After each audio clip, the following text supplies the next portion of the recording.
Hello, everyone. Welcome to Customer Experience Life. Keeping up with the rapidly evolving customer expectations has never been more important than it is in today's digital age. Some of the challenges faced by various industries is keeping up to date with all the latest technology, but also having the correct CRM systems and other operations in place, whether it is internal or outsourcing based. To get a clearer picture on such services, we are joined today by Hanna, Chief Revenue Officer at RAYA CX, a world-class business process outsourcing and contact center outsourcing service provider, which offers customer experience management, rental solutions, back office, and digital services to global clients in Europe, Middle East, and Africa in 15 different languages. Now, Sam, first of all, we are about halfway into 2022. So, what do you think are the main challenges in the customer experience and customer service industry that you've been seeing so far this year? I guess what we've been facing so far, I guess it's I would say number one is how to draw a clear ROI to clients. So some clients they come across and they are trying to exactly stand on the value of outsourcing their CX and what exactly the ROI that they will be reaping or gaining out of outsourcing their customer experience.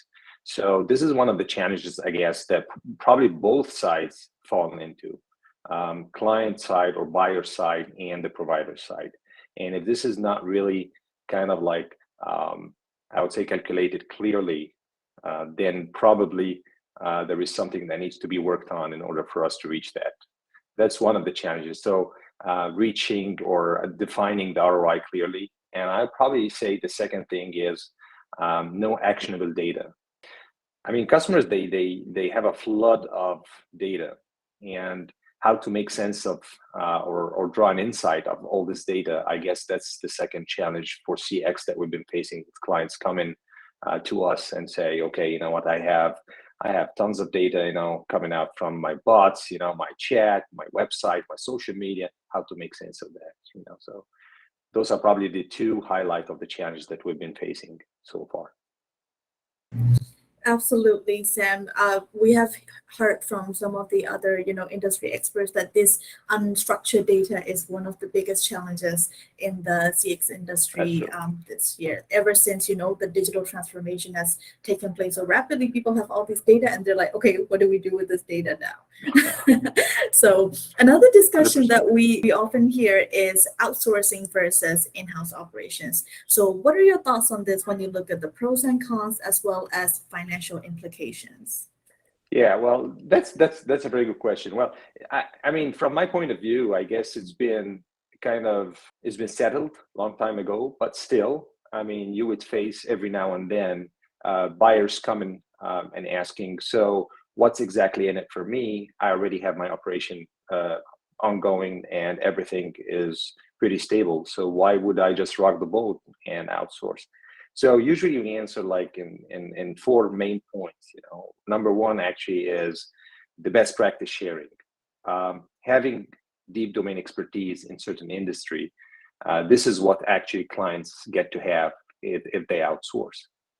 We've been through a lot of, I would say, bumps, challenges, and we know how to fix those. So you don't have, as a buyer or as a client, face those on your own.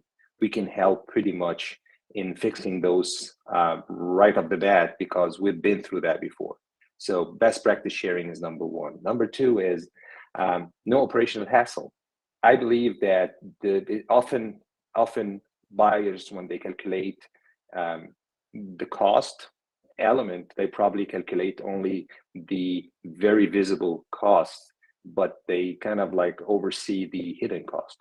There is a big operational hassle cost involved, like the attrition, people challenges all the time, so you don't have to go through that and you focus on your core business. Let's say if you are like a fintech, you are in the business of financials and the fintech, as you know, is growing by the day. Why go through the hassle of having man-to-manage agents? This is one of the thing or second thing.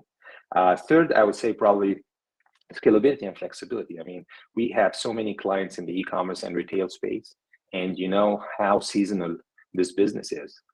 Um, so you would definitely have the ease now when you outsource to increase the workforce or decrease the workforce, scale up whenever you want. Even if you want to run a campaign with the notice prior time notice, you can easily have that done and very well taken care of, and get all the analytics and the data that you need after that campaign is gone. You don't have to stick with the workforce that you hired in excess to face that campaign. So scalability and flexibility definitely is number 3. Number 4, I would probably say best of breed infrastructure and technology. Just imagine today, if you are a startup or even a company very well established, you don't have to keep on upgrading your infrastructure and technology as you go. You don't have to keep on doing this as you go. We do it for you because this is our bread and butter. This is our livelihood. This is our business. We're in the business, in the market for that. So no upgrades of licenses, no expansions of buildings or property. You don't have to do all that. We do that for you. And that's a hefty CapEx if you think about it. So these are probably the 4 points that I would mention. That is absolutely right. Talking about these technology enablers, what do you think is the top technology enabler which is driving the transformation that we are seeing when it comes to contact centers and customer management? I mean, you hear the hype about digital transformation has been going on for a while, and I guess it's been pretty much expedited with the pandemic and everything. You know, people are like looking now for different ways to communicate and to serve their customers. So I mean, from my vantage point, omnichannel platforms, are probably number 1 enablers today. I mean, I was just recently looking at a survey, and oddly enough, after voice being still number 1 across the markets as channel usage, well, social media jumped as number 2, and that was not the case maybe 3 years ago. So you have like voice, social media, email, SMS, web chat. And so you have, when you think about it, if you have a good, strong platform, omnichannel platform, this is when you can actually kind of like have a good grip on managing your customers across these multiple touch points. So to me, I guess, this is probably the enabler when it comes to technology. Absolutely. And I think because a lot of people are these days, there's very little people doesn't have social media. And I think people find it very, convenient to just text the company and then like get the response right away. And obviously, RAYA CX has many clients in born digital industries that you've touched on before, like fintech, insurance, health tech, and many more. What do you see is the most sought after digital CX feature, considering it being a fast growing sector? I would tell you way right off the bat is the chat, because the type of clients actually that would love to be clients for born digital or fast growing technology companies, being a disruptive business model, they will probably would not like walking around and having a phone stuck to their ears, and using voice. So usually it's like web chat or having something done on even WhatsApp as a channel and so forth, like different channel, but chatting. One of the things that we did actually is having a bot deployed for a client and taking care of repetitive questions. And that was a fintech client asking about interest rate and so forth. So we got that taken care of using a bot, a chat bot. And that was actually a good saving for that client being a startup, and was very efficient, given it's a repetitive question that keeps on coming up.